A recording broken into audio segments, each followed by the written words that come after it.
ಕಾರ್ಯಕರ್ತರೇ, ಇಲ್ಲಿ ನೆರೆದಿರುವಂತಹ ಎಲ್ಲ ಆತ್ಮೀಯ ಸ್ನೇಹಿತರೆ, ಬಂಧುಗಳೇ, ಚುನಾವಣೆಯ ಹೊಸ್ತಿಲಲ್ಲಿದ್ದೀವಿ. ಭಾರತೀಯ ಜನತಾ ಪಾರ್ಟಿಗೆ ಮತ ಹಾಕಬೇಕು, ಹಿಂದುತ್ವದ ಕೆಲಸವನ್ನ ತನ್ನ ಯೌವನದಿಂದ ಮಾಡಿಕೊಂಡು ಬಂದಿರುವಂತ ಕರಾವಳಿಯ ಹಿಂದುತ್ವದ ಹುಲಿ ಸುನಿಲ್ ಅಣ್ಣನಿಗೆ ಮತ್ತೊಮ್ಮೆ ನಾವೆಲ್ಲರೂ ಕೂಡ ಬೆನ್ನೆಲುಬಾಗಿ ನಿಂತು ಗೆಲ್ಲಿಸಬೇಕು ಅಂತ ನಿಮಗೆ ಪ್ರತ್ಯೇಕವಾಗಿ ನಿಮಗೆ ಹೇಳುವಂತ ಅವಶ್ಯಕತೆ ಇಲ್ಲ. ಆದರೆ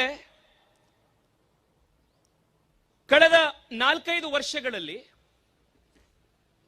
ನಾವು ಕೇಂದ್ರದಲ್ಲಿ ನರೇಂದ್ರ ಮೋದಿ ಅವರ ನೇತೃತ್ವದ ಸರ್ಕಾರ ಮತ್ತು ರಾಜ್ಯದಲ್ಲಿ ಯಡಿಯೂರಪ್ಪನವರ ಮತ್ತು ಬೊಮ್ಮಾಯಿಯವರ ನೇತೃತ್ವದ ಡಬಲ್ ಇಂಜಿನ್ ಭಾರತೀಯ ಜನತಾ ಪಾರ್ಟಿ ಸರ್ಕಾರದ ಕೆಲಸ ಕಾರ್ಯಗಳನ್ನು ನಾವು ನೋಡಿದ್ದೀವಿ.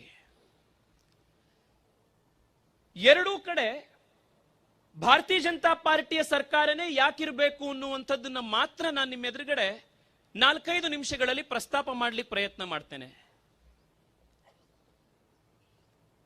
ಈ ಡಬಲ್ ಇಂಜಿನ್ ಅಂತಂದಾಗ ನಾವು ಏನನ್ನ ಅರ್ಥೈಸ್ಕೊಳ್ಬೇಕು, ಏನಿ ಡಬಲ್ ಇಂಜಿನ್ ಸರ್ಕಾರದ ಒಂದು ಮಹತ್ವ ಅಂತ. ಸ್ನೇಹಿತರೆ, ನಾನು ನೀವು ಇವತ್ತು ಕುಳಿತಾಗ್ಲೇನೆ ಇವತ್ತು ಮಾನ್ಯ ಪ್ರಧಾನಮಂತ್ರಿಗಳು ಶಿವಮೊಗ್ಗದಲ್ಲಿ ಏರ್ಪೋರ್ಟ್ನ ಉದ್ಘಾಟನೆಯನ್ನ ಲೋಕಾರ್ಪಣೆಯನ್ನ ಇವತ್ತೇ ಮಾಡಿದ್ದಾರೆ. ಇವತ್ತು ನಮ್ಮೆಲ್ಲರ ನೆಚ್ಚಿನ ನಾಯಕರಾಗಿರುವಂತಹ BS ಯಡಿಯೂರಪ್ಪನವರ ಹುಟ್ಟಿದ ಹಬ್ಬ.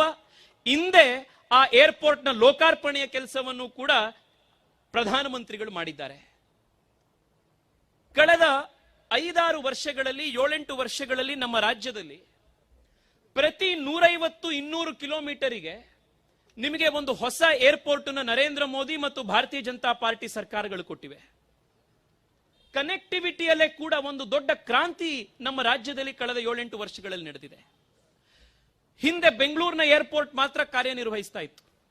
ಇವತ್ತು ಈ ಕಡೆ ಬೀದರ್, ಕೆಳಗೆ ಬಂದ್ರೆ ಬಳ್ಳಾರಿ, ಇವತ್ತು ಶಿವಮೊಗ್ಗ, ಇನ್ನೊಂದು ಸ್ವಲ್ಪ ದಿವಸದಲ್ಲಿ ಹಾಸನ. ಇವತ್ತು ಬೆಂಗಳೂರಿನಲ್ಲಿ ಕರ್ನಾಟಕದಲ್ಲಿ 9 ಫಂಕ್ಷನಲ್ ಏರ್ಪೋರ್ಟ್ಸ್ ಇದೆ. ಇನ್ನೊಂದು 2-3 ತಿಂಗಳ ಒಳಗಡೆ 11 ಏರ್ಪೋರ್ಟ್ ಇರುವಂತ ರಾಷ್ಟ್ರದಲ್ಲೇನೆ ಅತಿ ಹೆಚ್ಚು ಫಂಕ್ಷನಲ್ ಏರ್ಪೋರ್ಟ್ ಇರುವಂತಹ ರಾಜ್ಯ ನಮ್ಮ ಕರ್ನಾಟಕ ಅನ್ನುವಂಥದ್ದು ನಮ್ಮ ಹೆಮ್ಮೆಯಿಂದ ನಾವು ಹೇಳ್ಕೊಳ್ಬಹುದು. ಕೇವಲ ಏರ್ಪೋರ್ಟ್ ನಲ್ಲಿ ಇಷ್ಟೊಂದು ಕ್ರಾಂತಿ ಆಗಿದೆ.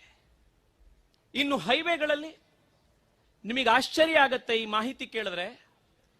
70 ವರ್ಷಗಳಲ್ಲಿ ರಾಜ್ಯದಲ್ಲಿ ಮತ್ತು ಕೇಂದ್ರದಲ್ಲಿ ಎಷ್ಟೆಲ್ಲಾ ಸರ್ಕಾರಗಳು ಬಂದು ಕರ್ನಾಟಕ ರಾಜ್ಯದಲ್ಲಿ ಎಷ್ಟು ಕಿಲೋಮೀಟರ್ ಹೈವೇಗಳನ್ನ ಕಳೆದ 70 ವರ್ಷದಲ್ಲಿ ಅವರು ನಿರ್ಮಾಣ ಮಾಡಿದ್ರು, ಅದಕ್ಕಿಂತ ಹೆಚ್ಚು ನ್ಯಾಷನಲ್ ಹೈವೇ ನೆಟ್ವರ್ಕ್ ಕಳೆದ 8-9 ವರ್ಷದಲ್ಲಿ ನರೇಂದ್ರ ಮೋದಿ ಮತ್ತು ಇಲ್ಲಿನ ಡಬಲ್ ಇಂಜಿನ್ ಸರ್ಕಾರದಲ್ಲಿ 70 ವರ್ಷಕ್ಕಿಂತ ಹೆಚ್ಚು ಹೈವೇ ಸ್ಯಾಂಕ್ಷನ್ ಆಗಿದೆ, ಕೆಲಸ ಆಗಿದೆ ಕಳೆದ 8 ವರ್ಷದಲ್ಲಿ. ಇದು ಡಬಲ್